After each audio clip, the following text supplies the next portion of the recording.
10, 9. Oh, this is it. The Edge of Fate reveal event, chat. We're going to watch the entire thing in all of its entirety, and we are going to drink in the feet. Blood, language, violence, feet. What follows light and shadow is silence. That silence breaks. Feet. I am summoning you as a new age begins. Oh. Summoning me? I see sapient life turn to each other. Leaving the tower? They remember how to look to the stars. They remember curiosity. They remember how to thrive. Bro. Oh, I've got goosebumps. They have forgotten.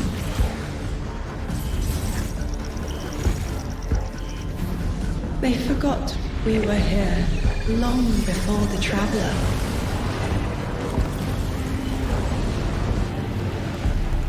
They forgot that they need us. What do we need you for? But they are fated to remember. I will remind them. Okay. I'm sure you will. But not through me. Find someone else. Oh! No, why did it freeze? Why did it freeze? Why did it freeze? No! No! We're watching on YouTube now.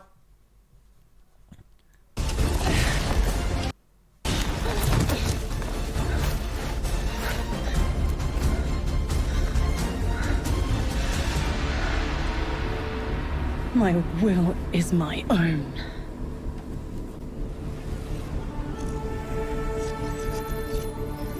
Okay. Ooh. And we're it, bro.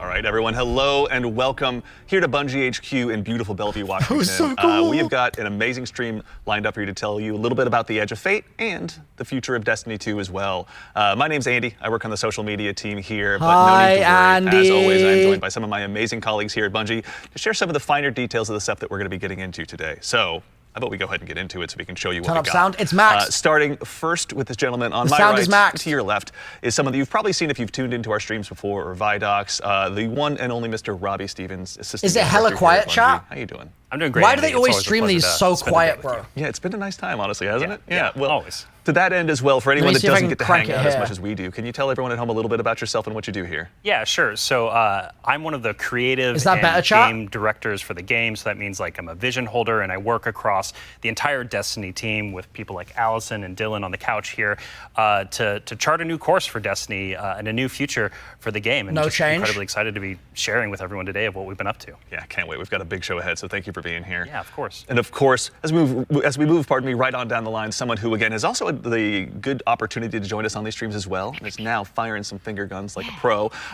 Destiny's narrative director, the one and only Allison Lures. Hello. Oh, How's it this going? is Allison It's from going the so good. I'm here on a couch and I get to yell about Destiny with you. So Not it's a a bad good day. Yeah, honestly, I'll take that anytime the I Dev can. Diary For things. anyone who also hasn't had a chance to yell on couches about Destiny with us or hasn't joined us in the past, Yeah. do you mind telling us a little bit about yourself? Sure. So my name is Allison. I'm the narrative director for Destiny 2. And so that means it's the job of me and my team to make you laugh and make you cry and make you go, whoa, I totally forgot about this thing from 8 years ago. How did they remember? It's because Hell we're good at yeah. it. It's true, yeah. As someone who gets to sit in on the writers' rooms, I can now doubly confirm that. So thank we you for love being having you here. there. So much fun. No, seriously, thank you so much. And of course, as we move right on down the line, the gentleman there at the very end of the couch, someone who is a friend to all goat. Guardiankind, who's known far and wide, a member of the Destiny Global Comms team here at Bungie, Mr. Dylan Gaffner. How's it going, Dylan? It's going well. How are you, Andy? I'm doing so well. Thank you so much for Got to make sure to ask every time. I appreciate it. I need all the help I can get. Well, to anyone out there who may not have accosted you on the wild world of social media or is just somehow meeting you for the first time, do you mind telling us about what you do here at Bungie? My name is Dylan Gaffner, formerly community team, where we would go out, collect your feedback, translate it to the dev team, and then bring their information back to you, kind of be that middleman. Now I'm on Global Comms, so I'm going to be in more of like a puzzle piece organization stage of what do we talk about, when do we talk about it, why do we talk about it, and then just making sure we get the information out to all players. Yeah, well, we all appreciate it. Thank you for always being the voice of the player inside our hallowed halls. We appreciate it. Thank you. All right, well, now that we've kind of got the intros out of the way, let's talk about our new saga. Robbie, I'd love to start with you. What's up next in Destiny, and where are we exploring? Yeah, so our first expansion this year, The Edge of Fate, is the start of a brand new multi-year saga called The Fate Saga. The And Fate so Saga. we want to tell a story Big. about something older, about the nature of fate itself. Are we bound by it? Can we fight it? Because before the Traveler ever arrived in our solar system, there was already space magic here, Andy. Yeah. Yeah. And so ultimately, this is a story that we're going to explore one of Destiny's biggest mysteries and the foundations of the universe itself. You're talking about the 9, aren't you? Who Yeah. told you? I think it's Subtle, How did I you know. guess? Yeah. Set you off. We did such a good job with this Really secret. buried that lead, didn't we? Yes, a little bit. But I mean, to that end, so who, and maybe more appropriately, what are the 9? Yeah, so buckle up. In the simplest description possible, the 9 are extraordinarily powerful beings that have been in the solar system for way, way, way, way longer than the Traveler. We can think of them as being kind of connected to each of the major celestial bodies in Sol. So that's each of our 8 planets plus the sun. Sorry, Pluto. It's messed up. Didn't make the cut. All right, fair. I don't make the rules. Yeah, there you go. But the important thing to know about them is that this is why we're going to be so focused on the solar system for the next saga. We want to ask questions about our home that we've never asked before. Oh, yeah. So when it comes to the 9, obviously, Eagle-Eyed Guardians have been able to spot references to them for quite some time, whether it be outright ominous or a straight-up game show in some cases. Can you tell us a little bit maybe about what we should expect from them? Expect to be surprised. We're, like you said, the lore of the 9 really ranges from like Star Horse infinitely neighing to the 9 doing genuinely awful, awful things in our lore. And so the important thing to know about them is that the 9 are individuals. This isn't a collective. It's not like a hive mind. Each of them are kind of their own being, their own person in the loose definition of a person. They have different wants and desires. They can ally with different members and fight with different members too.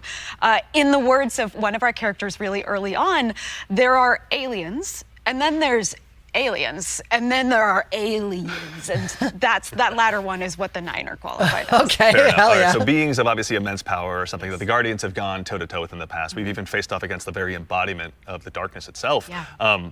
What could be tougher than that?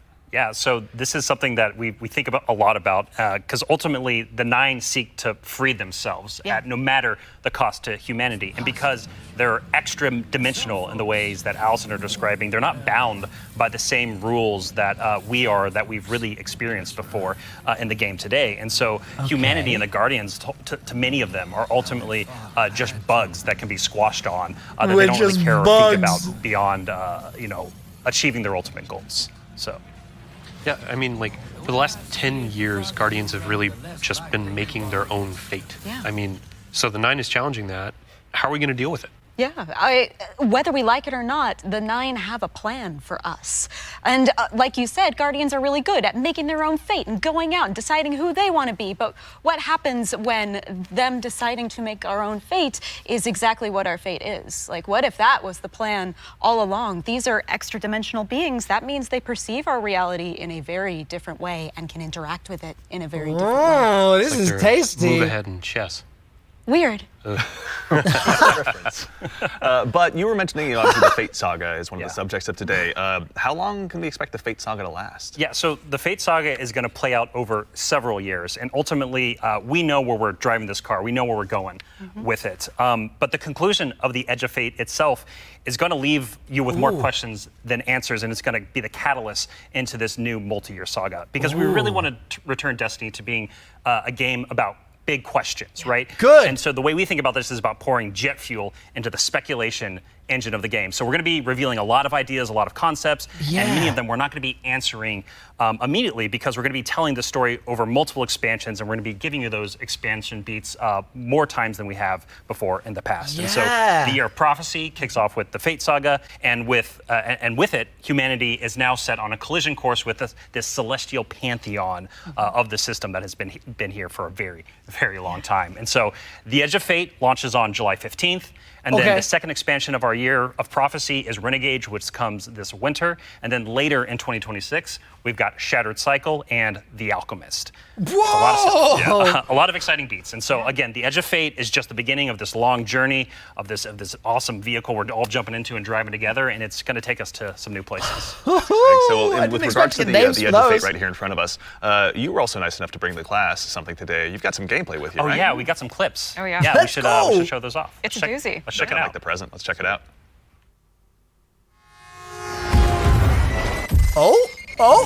Enter.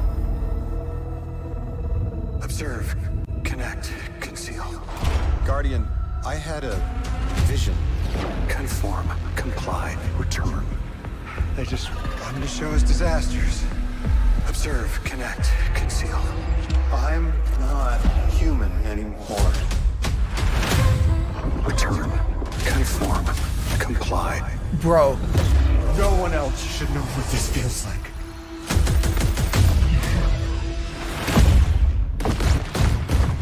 Ooh, bouncy.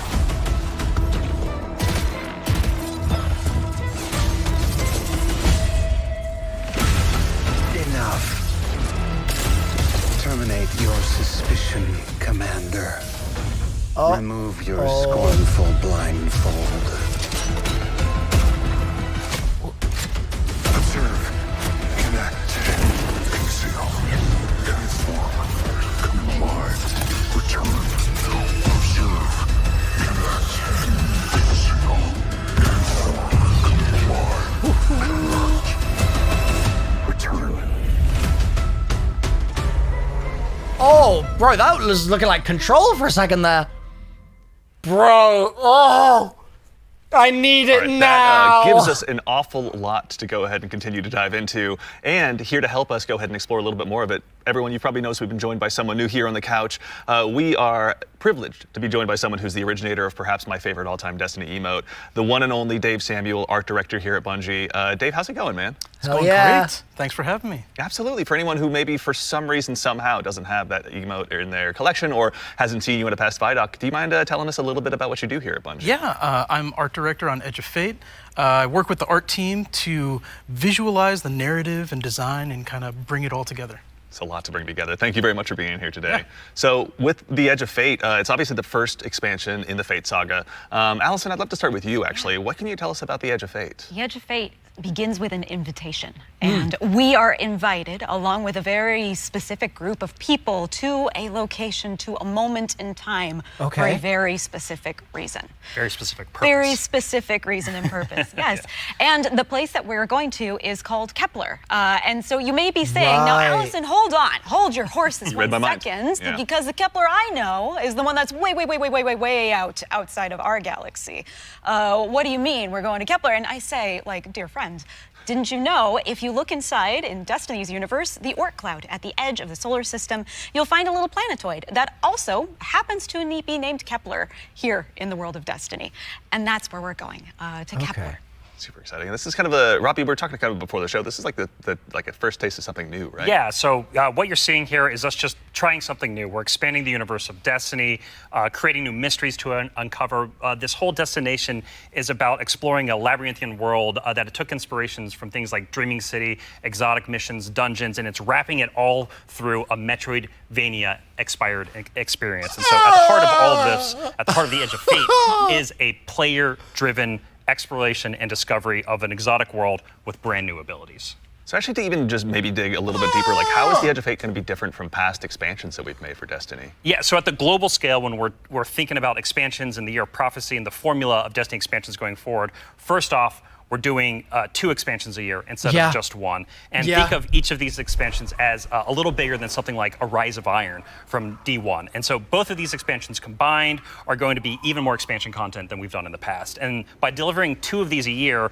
we're upping the pace of major world and story events that really matter to players and are going to be pushing the Fate saga forward. And so We're trying radical new things with each of these expansions. And so alongside this new destination of Kepler, this exotic world that players will explore with brand new abilities, we also have world tiers. And world tiers allow you to take on a higher level of challenge on the destination in order to extract some of the best loot within the release. But what's cool about world tiers is as you play through the mainline story and you play through the first couple of world tiers, you're going to unlock later world tiers. And as you're claiming these abilities, as you're exploring the world more, as you're discovering more within the release, you're putting these puzzle pieces together and you're figuring out how to solve all the mysteries on Kepler with different ways. And so you might play a puzzle in one way, a mission in one way, and when you're in these higher world tiers in the post game, you can start to solve these problems in different ways that you couldn't before in the original playthrough.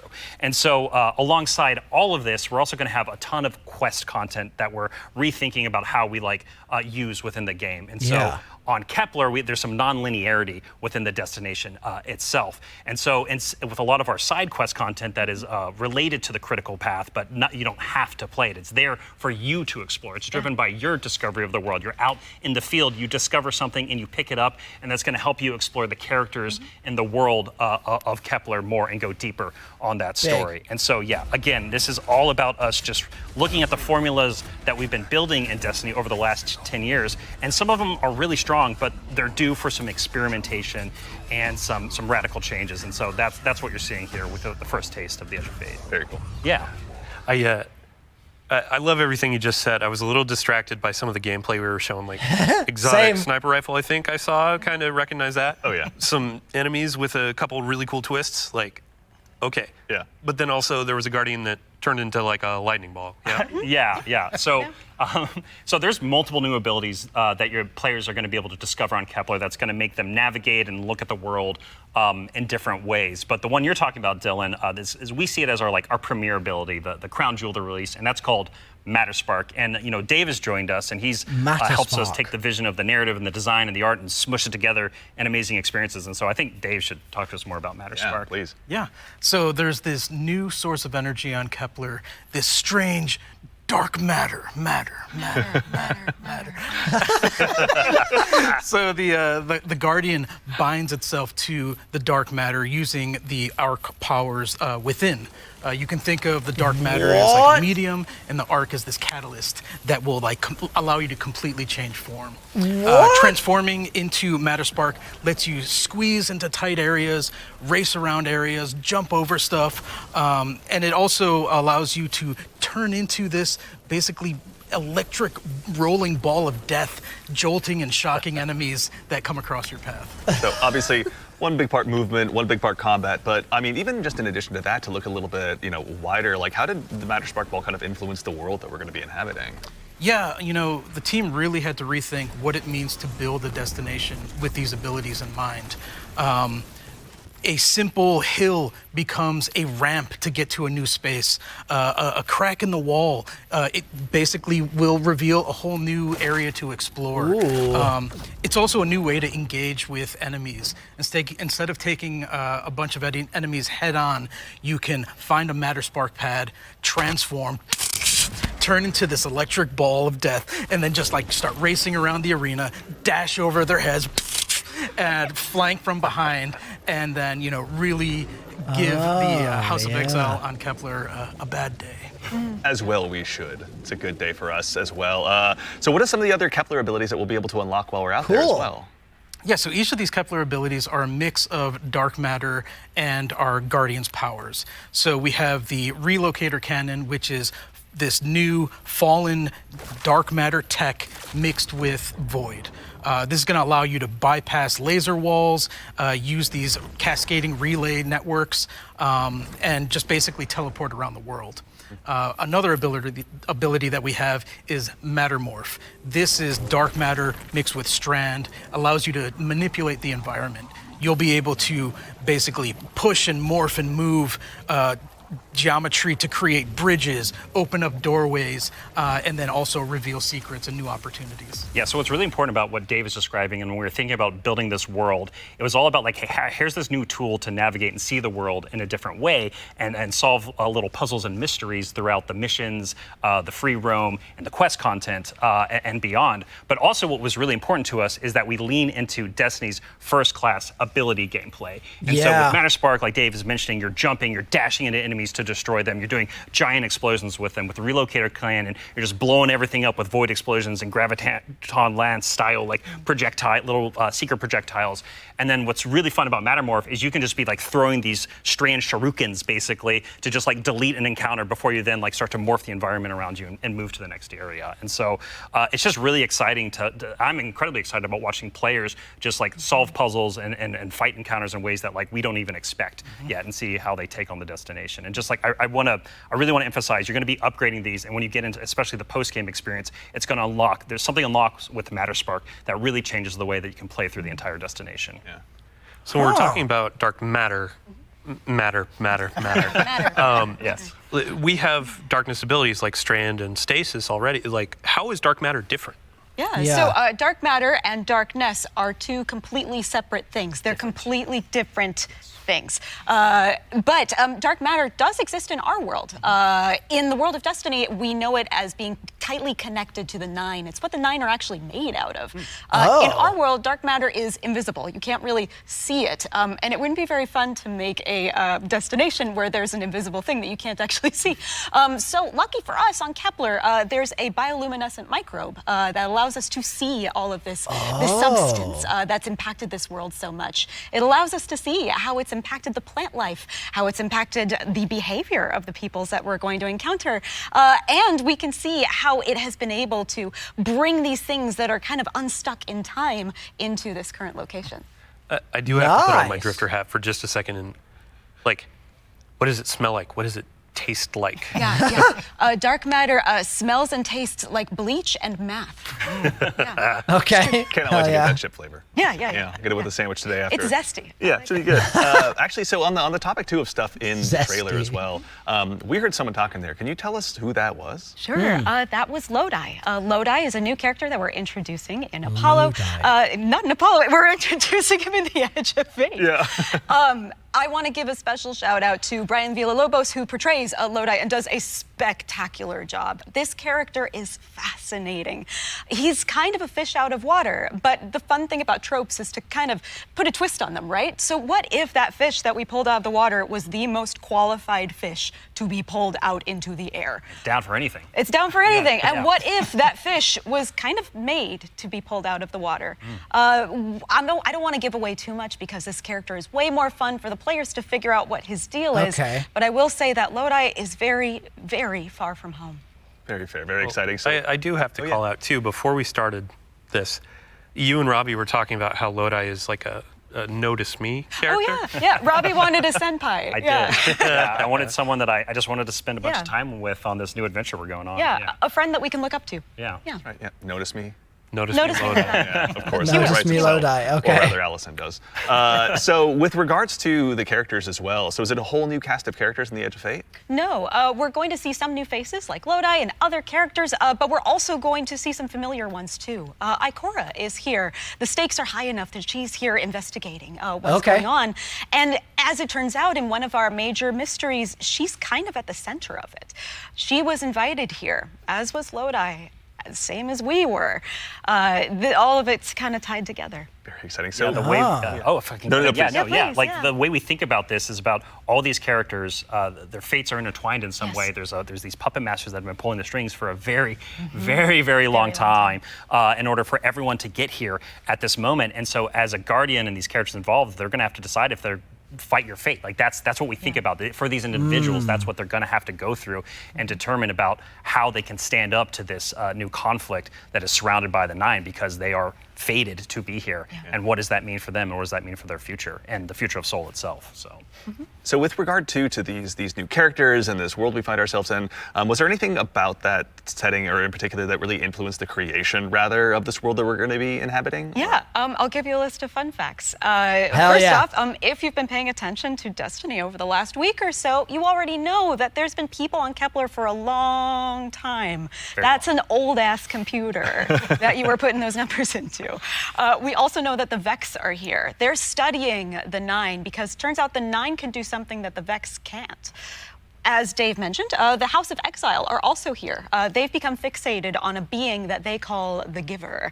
And kind of most importantly, the dimensionality on Kepler is really thin. So the 3 dimensions that we can know and see and touch are very close to the realm that the 9 live in. And that means some things from Earth's past have been yanked into Kepler's present.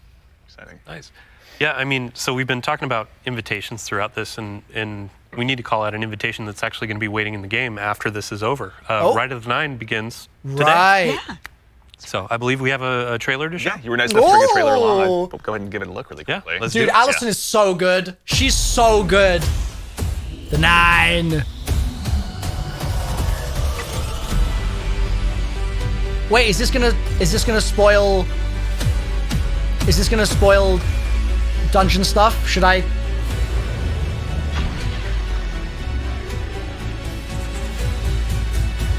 I'm not gonna look, chat.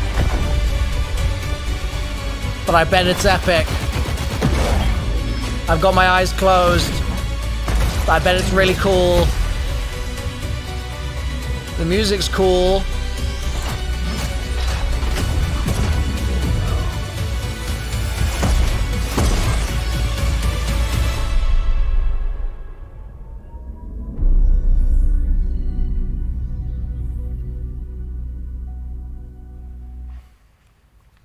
All right, so I'm safe. that's Ride of the 9, which is our I'm essential prologue story for the Edge of Fate.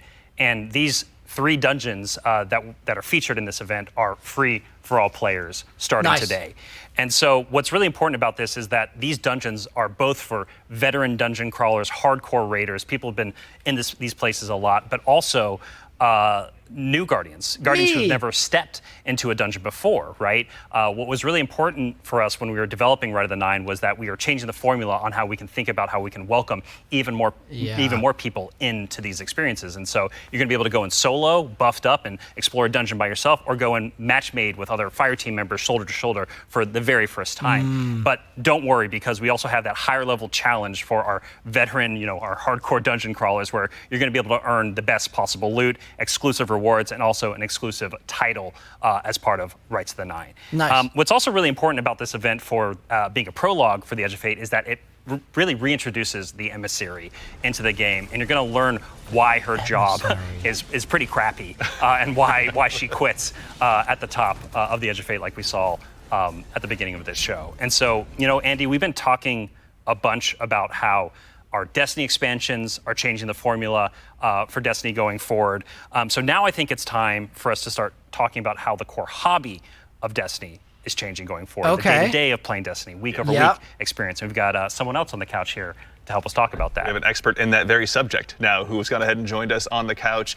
We are now joined by the one and only Mr. Ben Womack, creative director here on Destiny. Ben, how's it going, man? Hey, Welcome I'm in, doing Ben. Great. I'm really excited to be here. There's a lot to talk about. Yeah, seriously. There is a lot. Yeah, it's going to be a very good conversation we have coming up. Yes. But before we get into that, can you tell us just a little bit about what you do here? Yeah. So I'm the Destiny 2 creative director for the core game, or the core hobby, as we call it. Yeah. And it has to do with all parts of the game, everything from Edge of Fate, through our seasons, through the fundamental systems.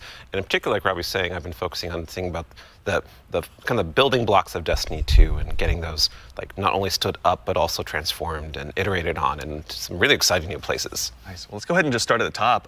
Can you tell us a little bit about what the core formula of Destiny is changing and why? Yes. So I think we need to start with the why first, because it's important to think about what is Destiny, what is great about Destiny. And Destiny is best when you have awesome chases that you're excited about. Yep. You have really cool, powerful builds to make, and there's a mountain to climb that's right in front of you that you want to climb. You're like, I want that mountain. It looks pretty cool. And the thing that is not always true right now in Destiny is it doesn't feel streamlined as it could. Players don't have as much agency. We want to be player driven. We want to be more rewarding than we are. Because right now there are barriers to playing Destiny in the best way.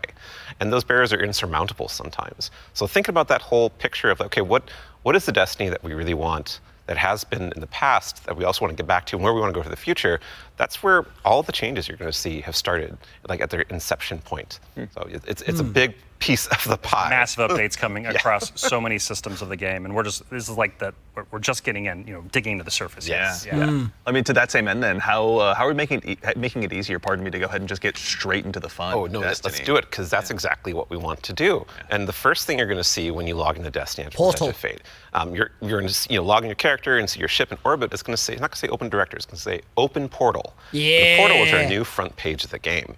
We're trying to get you to the fun as fast as possible and as few clicks as we can. We even have Edge of Fate there in the corner, so that it's right immediately there. No fumbling around with the map to get to it, really. And we're also taking other big parts of the game, the ritual game and for seasons, and putting them into these ops categories. So the idea is that we're having these different ops for different moods. We're having solo ops.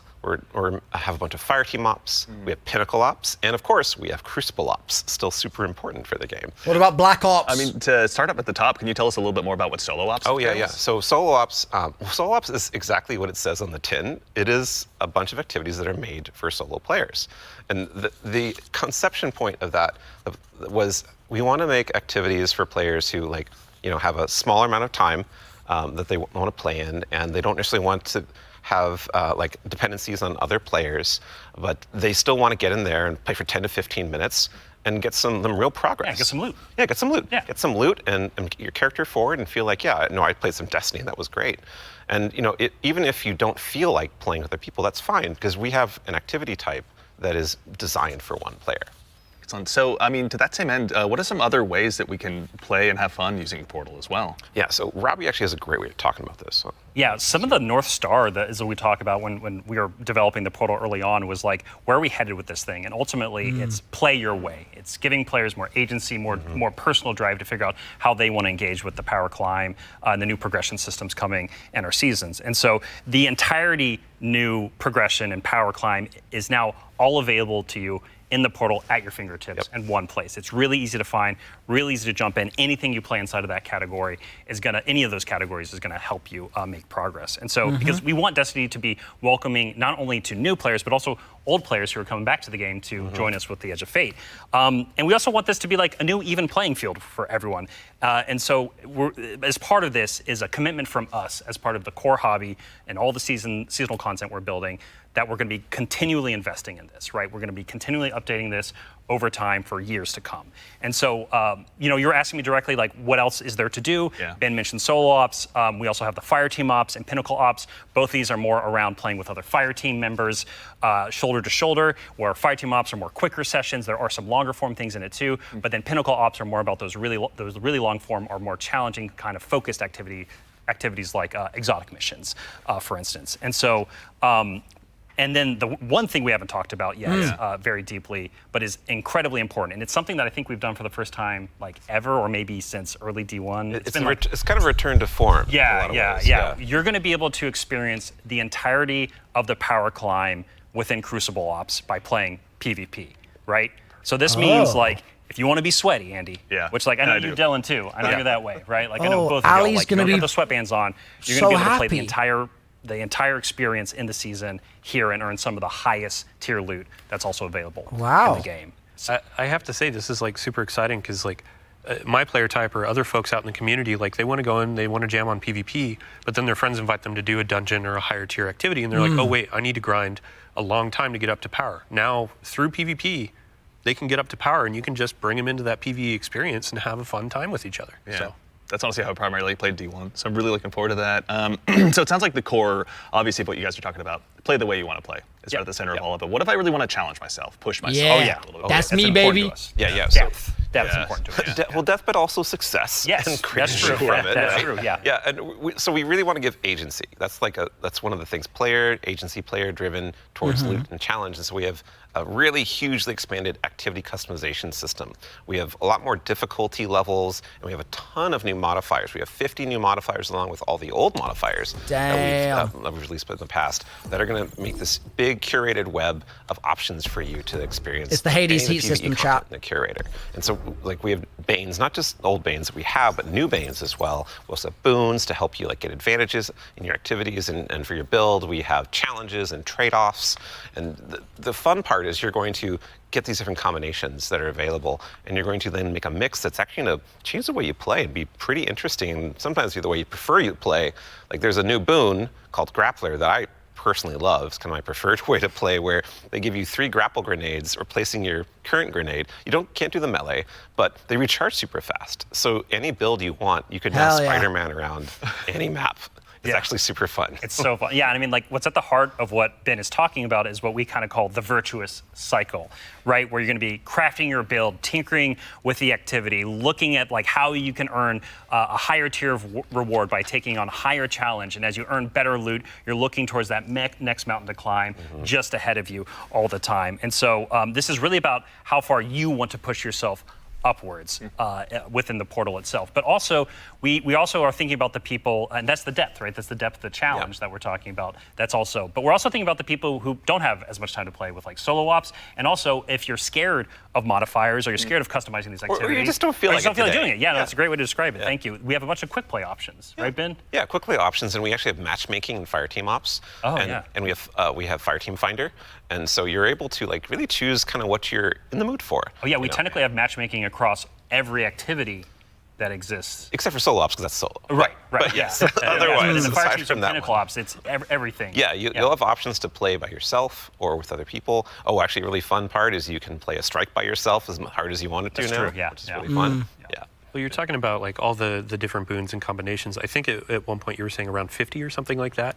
Those 50 new apply. ones. 50 new ones. Yeah. So it's like you can take those into solo ops. Like we're talking about this being kind of leisurely, bite-sized activity, but if you want to take it and say, I don't want Weenie Hut Jr., I want like esoteric level solo hardest thing in the world, like you can kind of customize and do that. You can just do it from the very start if you really want to. Yeah. And Yeah, solo strikes is big. All the dads are going to be the like, point is that you're going to like happy stretch about that that. far, and we want the reward to feel like worthwhile. Yeah. And, Yeah, you want to feel like as you're pushing yourself, you are rewarded for it. That is something that's really important to the vision here for the portal. Yeah. Rewards, huh? Rewards. There are a lot of rewards, aren't there? Rewards. It's funny you mentioned it. Yeah, you know, we've got Banes, boons, modifiers, but let's talk about gear for a little bit. Yes. What's changing about loot and why should Guardians care? Tell me the like new talk armor about, system. Chases and mountains and builds. Like gear's at the center of all of that. And we actually have 2 giant gear changes. I'm gonna like put in 2 little buckets for us to talk about. Yep. The first one is Armor 3.0. Yeah. And the next one is gear tiers. And so like talking about Armor 3.0 first, we are probably making the biggest change ever since Shadowkeep around huge. the system. It's Yeah, enormous. It's a huge change. Yeah, so like we're adding set bonuses, which is a long requested feature for all the new armor that you're going to be able to get at Edge of Fate launch, and we're redoing all the stats on armor where they can now like exceed 100. Go beyond 100. Go beyond 100 for Yep. extra bonuses. Yep. We're going to every single piece of new legendary armor that drops is going to have all the energy filled in, so you can build crafting right away, and it's going to essentially like. There's more features actually that I could talk about, but I don't think I'm allowed to yet. Fair. Something that we can talk about too, you mentioned gear tiers as well. Yeah. Let's talk about that a little bit. Yeah, so gear tiers are very exciting because every single legendary weapon and armor that you can get is going to have 5 gear tiers, starting from 1 going up to 5. And like we have a 5 gear tier 5 piece of legs armor on the screen right now, and you can see that like this is like looks really cool with the iconography, but it also has a ton more stats. And oh look, what's that? Yeah, what's going on with the energy there? Yeah, the energy. Ben? Yeah, the energy says 11, and it's true. 11. Yep. It's not a typo. Like energy is going to 11 for higher tier Wow. armor. And so if you want that for your build crafting opportunities, it does like give you some new options you never had before. You're going to have to challenge yourself to get more higher tier armor and keep on going to get yet more higher tier armor to get those options. Yeah. And this is also not something that's just relegated to armor, right? When it comes to weapons, they're obviously getting their own refresh as well. Yes. What's Destiny without chasing some? You read my mind. Yeah, like weapons seriously. are part of the player identity. You know, some people like have a gun that they love. So- You got fashion, and then you have gunplay. That's right? true, though we do have fashion for your guns a bit now. Hey. Well, Also, because this Once you update reach tier old guns, 5 or will it for only be your new mystery guns? drops, you're going to be getting tier 5 weapons, and those have unique shader treatment. It's like essentially a completely different look that's going to immediately identify it to you and others that this is the highest tier gear of this drop that you can get. It's going to show on the weapon, it's going to show on the icon, it's even going to show when you kill enemies with that weapon, because there's unique kill effects for tier 5 weapons that you can turn on or off if you don't want it, but your gameplay will like show that, no, yeah, the weapon that is being used is like the highest tier you can get. Sick. Yeah, Giver's Blessing, which I think we have on screen right now. This is one of the Kepler auto rifles, and I cannot put this thing down.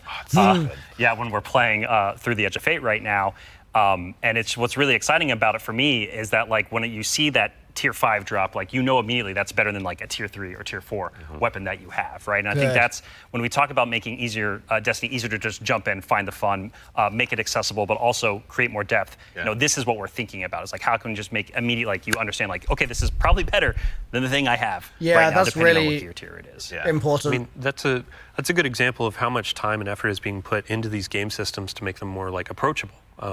Change can be scary. There's a lot of change that's about to come to the game. We're Armor 3.0, we have so many new boons, we have a bunch of new stuff. And after 10 years of Destiny, this is going to flip some stuff on its head. So, I mean, we're going to have a bunch of blog content. We're going to have interviews with Robbie, with Ben, with more folks across the team that have been working on this. With and Allison, we'll also please. be elevating our creator community when they're creating guides, all that kind of stuff. It's going to be a fun time. But ultimately, a big shout out and thank you to all the folks that have been coming into our studio, giving feedback early on some of these systems so they can be more approachable.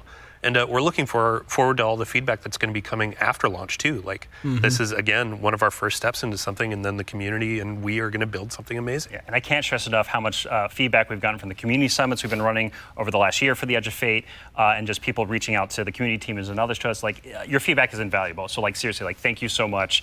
We're making this game together ultimately. Yeah, it's incredibly important part of the process. Like I don't think we would be able to make what we do without it. Yeah. Interesting. Working with the community is obviously a core part. Dylan, huge thanks to you and your team, obviously, for helping to lead that charge. And in advance for the big blogs you get to write. And then also our social media team will go ahead and get out the door. So go ahead and give us a follow. I think, Ben, you were saying you wanted to try to break the record for longest twid? I'm more predicting we are. Yeah. So it's not about try, it's the state of things. It's going to be a multi-month journey as we head towards launch. So. Yeah, be a good time. But you know, we've been talking a lot about the core Destiny hobby. How does that extend into like how players are going to experience like a full year of Destiny? Yeah, so we've been focusing on improving and changing the formula of Destiny in multiple ways. And so progressing through the Fate Saga is going to be more meaningful with 2 expansions a year. We've been talking about how focusing our seasons and on the core hobby of Destiny and that commitment to continue updating September 9th. And in addition, we're going to have 2 free major updates between each of our major expansions coming in the year of prophecy and beyond. And so ultimately that means there's 4 big beats happening in a year, 2 expansions, 2 free major updates between those expansions. So what that means we're not doing is paid seasonal content anymore. We're not doing separate seasonal storylines. And this also means we're not building a bunch of activity content that basically just goes away and is less meaningful to the game after 3 months. So we're instead focusing all of that effort that used to go there instead into building up the core hobby of the game so the core hobby stays fresh and exciting, year round. And so ultimately, this means no more paywalls for seasonal content, and also these major updates themselves that I'm signposting around right now. The size of them, roughly, and the inspiration for them, we're thinking about is like Into the Light. Okay. So when you say like Into the Light, for folks that aren't out there, like what for a major update, how big is that? Like, how do you encapsulate? Yeah. So when I say Into the Light, a lot of this is like the inspiration of what it was. And with Into the Light came a really cool theme that wrapped around all the new stuff we were building within it, but also a lot of the reprise stuff as well. And also, with it came Onslaught, a new type of activity. It came with reprised exotic missions and a rethinking of how we could do like a rad style event, a raid event with the Pantheon. And so for our first major update coming a few weeks after the Edge of Fate launches, we've got Ash and Iron. Right? And so with Ash and Iron, we're going to be returning to the Plague Lands. Returning to the Plague Lands. Wait, that's the raid? Plague Lands, baby. And so that story is going to pick up from where we left off from the Edge of Fate. And with it, we're going to have a new activity called Reclaim, a brand new exotic mission, new types of pinnacle ops entering that for the first time, as well as, of course, what's Destiny without loot to chase? We've got new gear, new rewards, and 2 new exotic weapons as part of Ash and Iron as well. And again, this major update and all the seasonal content going forward is free for all players. All the activity content that exists in the portal, that's free to play. Very nice. So even to actually go one quick layer two deeper on seasons as well. What is What are some of the Siva cool chat? things that we're going to be able to do with the season that's launching alongside the Edge of Fate? Yeah, Ben has been working on this space for the team for a while now, so I'm going to kick this one to him. Yeah. Yeah, so we're trying to make any time the best time to hop into Destiny. Yeah. You know, and one of the ways we want to do that is we want to invest in events that are like accelerating the game and enhancing every part of the game, but also bringing new cool stuff. And actually, we've been working on this so long, we actually have some new cool stuff coming before the Edge of Fate. It's a special little treat. Yeah, it's a special treat. So this Friday, you can play a little event, maybe you've heard of it, called Heavy Metal, which is tanks versus bricks, a new PvP mode. It's super fun. I would kind of wish I was playing it right now, I'm not going to lie. But the thing that people at home don't know is we have a new reward. That's a unique thing in Destiny if you invest in this event, if you go and play it. And it is a free-to-play event. So this reward is free to play. It is a new combat vehicle that goes in your Sparrow sled, combat Sparrow, if you will, called the Griffin. And this is a really cool, like, combat-ready vehicle you can take anywhere you can summon a Sparrow. You can summon it and use it to fight your enemies and just have a really good time. And there's some really cool there's some really cool build crafting things with this vehicle that I don't want to spoil right now, let people discover, but I'm super excited for it. They all thought they were going to ride those skimmers forever. Well, I mean, we've been saying, like, what was it? Skimmer is Flash and the Griffin is Splash. Hey, there we go. And a dad joke quota and that. We got to get one in. Absolutely, yeah. But that's all, right? Man, like, you've got more for us, don't you? Oh, yeah. So, like I just said, there's more events that we've been making. There's one that's going to happen right after the launch of Edge of Fate. It's called Arms Week. And it's a 1 week long event, and you're going to be focusing on one weapon archetype in Arms Week whenever it comes around. And this one is going to give you a new legendary weapon of that type. It's going to have some volatile mods that are there for the week that are going to be super interesting and fun to play with, and some focusing you can do. But there is a problem when you say this event is going to be about weapons and about using them. Yeah, you got to have a place to test all that out. Right. And so I mean, I've been doing that in EDZ this whole time. I don't know about the rest of you. Those poor dregs. Right? Yeah. But there is a new way now. We have a new feature, a long requested feature that is being added to the game with Arms Week. It is the shooting range. And the shooting range is being added to the tower. Whoa. It is a now permanent addition to the game with the launch of Arms Week. We're not taking it away. And you can go there and you can try out everything in your kit, everything about your build. With all sorts of simulations of different kinds of enemies and situations, and it's all real damage numbers. It's like It's even got a scoreboard. It's even got a scoreboard for you right there. and your fire team. Yeah, your whole raid team can go down into the shooting range and see exactly how well you're going to do for some kind of boss at this range or with I was going to say, who can do most of the damage, right? Yeah, well, you're finally going to know. So we have a rally flag. It's not just a shooting range. Like, you can go beyond the firing line and use your abilities too. Yeah, you totally can. And like, if you wanted to, you could even take in Prismatic and pop Transcendence and try that out. And well, I think the reason why we're not seeing that right now is because it's a Titan. Yeah, it's a good soldier. Yeah. Standing on that firing line. Yeah, standing on the firing line. All about building that line and standing. Yeah, exactly. A lot of theory crafters are going to have to go ahead and have some upheavals to their Google Docs, I'm guessing. This will be a really good tool. Like, as we're adding all of these different systems with gear tiering and all of that, you can go in and check those damage numbers in real time. Like, how do my stats change? How are these different gear bonuses going to affect my gameplay? Nice. You can see it in the tower now. Yeah. Yeah. And while we're talking about weapons, oh yeah, well, one more thing, right? Yeah, no, there's one more thing. I know you're excited. So there's more events. Of course, there's more events, and the holiday events are coming up. Where Solstice is right around the corner. It's summertime, right? It's summertime. Summertime is Solstice time in Destiny 2, and Solstice has some really cool twists and such that we're planning. But I'm not going to talk about that right now. I want to show you all the new hollow foil treatment we have for Solstice weapons. So here we go. This is the hollow foil treatment for Solstice in 2025. It is good. It's amazing every time I look at it. Yeah. It is an ocean and gun. the line. Yeah, we put the ocean on a gun. How did we do that? It's beautiful. I love it. Yeah, And- I really and like that. Any kind of weapon that drops for this event can have a hollow foil. Yeah, no so matter it could be what a tier 1 or tier 3. Yeah, any exactly. weapon can have the hollow foil. Yeah, the tier 5 hollow foil. Ooh. Like that's gonna be a chase. Our other events will also have hollow foils. Yeah, like Arms Week you're talking Arms Week about. will have its own hollow foil treatment. Like every event, a major event we have, will have a hollow foil treatment. The holidays will have their own kind of special one, but yeah, Arms Week will have their hollow foil drops that you can farm as well. Cool. No, it's going to be a good time. I'm going to have way too much stuff to chase down, so appreciate you guys putting all the hard work in, obviously, for that. But I believe we've got one more thing. Yeah, I mean, we've been talking a lot about, here are the free updates coming to Destiny, the portal, a bunch of different stuff, Edge of Fate. but we also have another expansion, and we need Allison back on the couch to talk about Right, it. yeah. Yes! She's the best one. Bring her We've back. got something very Bring exciting. her So back. once again, Allison, thank you for taking the time to join us today. We appreciate it. Of course. I'm so excited to be the one more thing. Yeah. Yeah. It's a tradition around here, so we're glad that you could obviously go ahead and lead us into this one. But, you know, as Dylan mentioned, we've talked about the Edge of Fate, but this is the first year we're going to be doing 2 expansions over the course of a year. Talk to me. Can you tell us a little bit about Renegades? Yeah, so we're going to have a dedicated reveal for Renegades in September alongside our major update, Ash and Iron. Okay. But earlier we were talking about how sometimes our formulas can constrain us from experimenting and innovating. And so in that spirit, Renegades is going to be very different from the Edge of Fate. What I can tell you, and we'll talk plenty about it later, is that we're going to be experimenting and innovating with activities, with social mechanics, and more. But more importantly, I want to talk about our inspiration.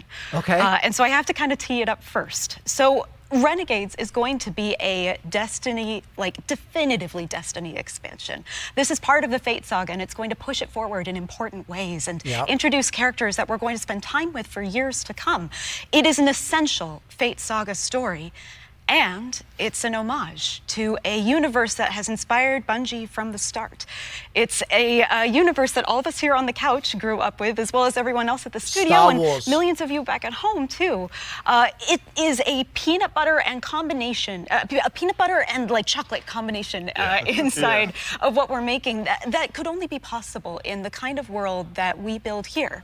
And so I am absolutely thrilled to be able to give our first sneak peek at Destiny 2 Renegades. Let's take a look. Another trailer? Oh, Star Wars, baby. Oh my God.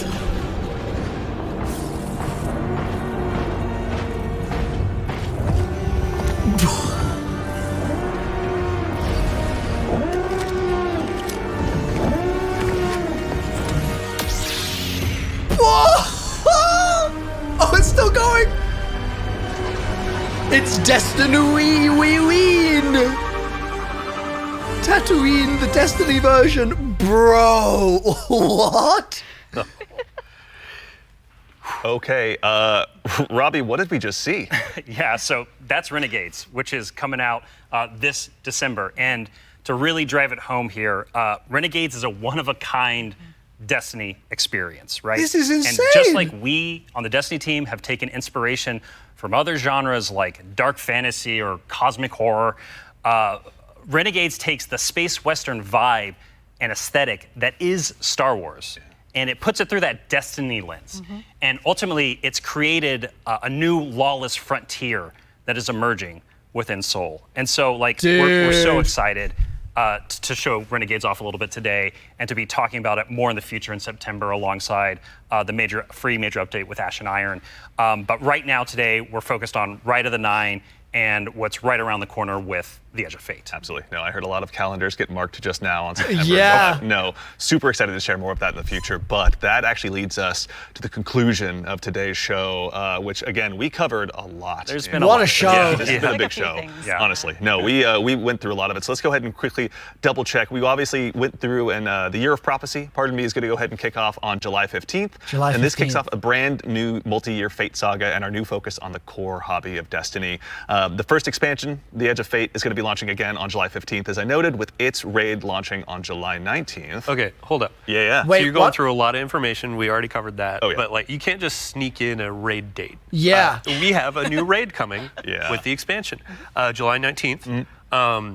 We're going to have a bunch of blogs. We're going to have the rules, regulations, all that kind of stuff for our raid race. Of course. We invite everybody to come in, try to go for that world first title. Yeah. And yeah, I mean, just stay tuned for more details. We're not going to spoil anything. It's a raid. We got to keep it secret. Yeah, But absolutely. 4 days to everybody prepare. mark your calendars. Yeah. Bungie.net is the place to go ahead and learn more. And again, follow our social media channels. Do us all a favor. So in addition to that, again, as we've noted, Ash and Iron, our first free major update, will be launching on September 9th. Renegades, Very exciting. We'll be launching in December. And then keep an eye again on our social channels. We'll provide all the updates once they're available. But as far as today goes, the Edge of Fate and the entire Year of Prophecy pre-orders are available starting right now. Now, pre-ordering for starters, the Ultimate Edition will go ahead and unlock the New Land Beyond. New Land Beyond, that exotic sniper. Ooh, I can't wait, man. I can't wait, same, honestly. That'll be unlockable in addition to several other goodies. And also, we've also got a collector's edition that'll be available. You can see here on screen it will be coming with a awful lot of very cool stuff, including this cool statue that you may have noticed here that's been sitting with us on stage. This is one that you can go ahead and add to your collection as well, but that's not all that's in there. Is there, Allison? We got, the writing team got a little excited on this one. We put a lot of lore goodies into this collector's edition. So like that weird metal thing, that weird envelope, boy, weird. Wonder what's up with that. Just decorative points? You should probably read it. Yeah, anyway, we're gonna do a dramatic reading as soon as we should go downstairs immediately after. Oh yeah, right after this. Count me in. And then again, too, as far as today goes, Rite of the Nine. This is the essential prologue to the Edge of Fate, and like all of our events moving forward, is going to be a free to all players. So make sure and go ahead and check that out when that arrives. And before the show wraps up, make sure and stick around for a little bit longer. We're going to be rating our good friend Sammy Cat as well. So go ahead and give her a follow. Tell her we said hello in chat. Pardon me. If you have any Twitch Prime subs or anything like that, go ahead and do us a favor. Drop it over there and check out her stream. She's going to be having a good time. But that concludes it for us here today. So for starters, huge thanks to my teammates here for joining me. What a stream. Yeah, Robbie, Allison, Dylan, of course. There we go. We got new Ben. location and of course, sounds so Mr. good. Samuel. Thank you all so much for being here today. And then, of course, to the crew that puts all this on.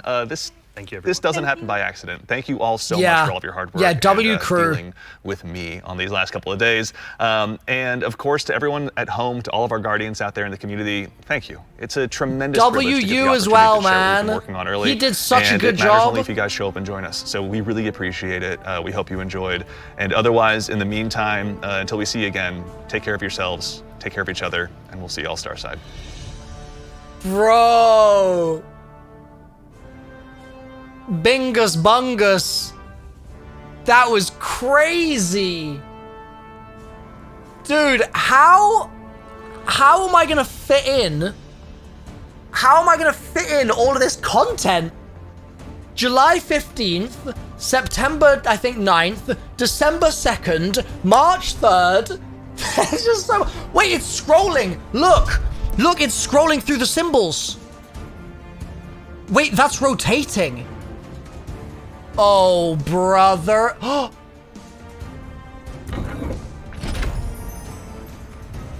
What does it mean? What does it mean, chat? Does the other one rotate? This is rotating over here. Bro, it's so high resolution that has to mean something. Is it a code? We've got box, enter, handcuffs, star, L, slice, hexagon, box, enter, handcuffs, star. Okay, so that's the same pattern.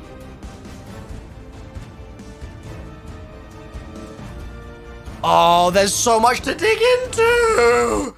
Okay, well, for people watching my YouTube VOD, thank you for being here.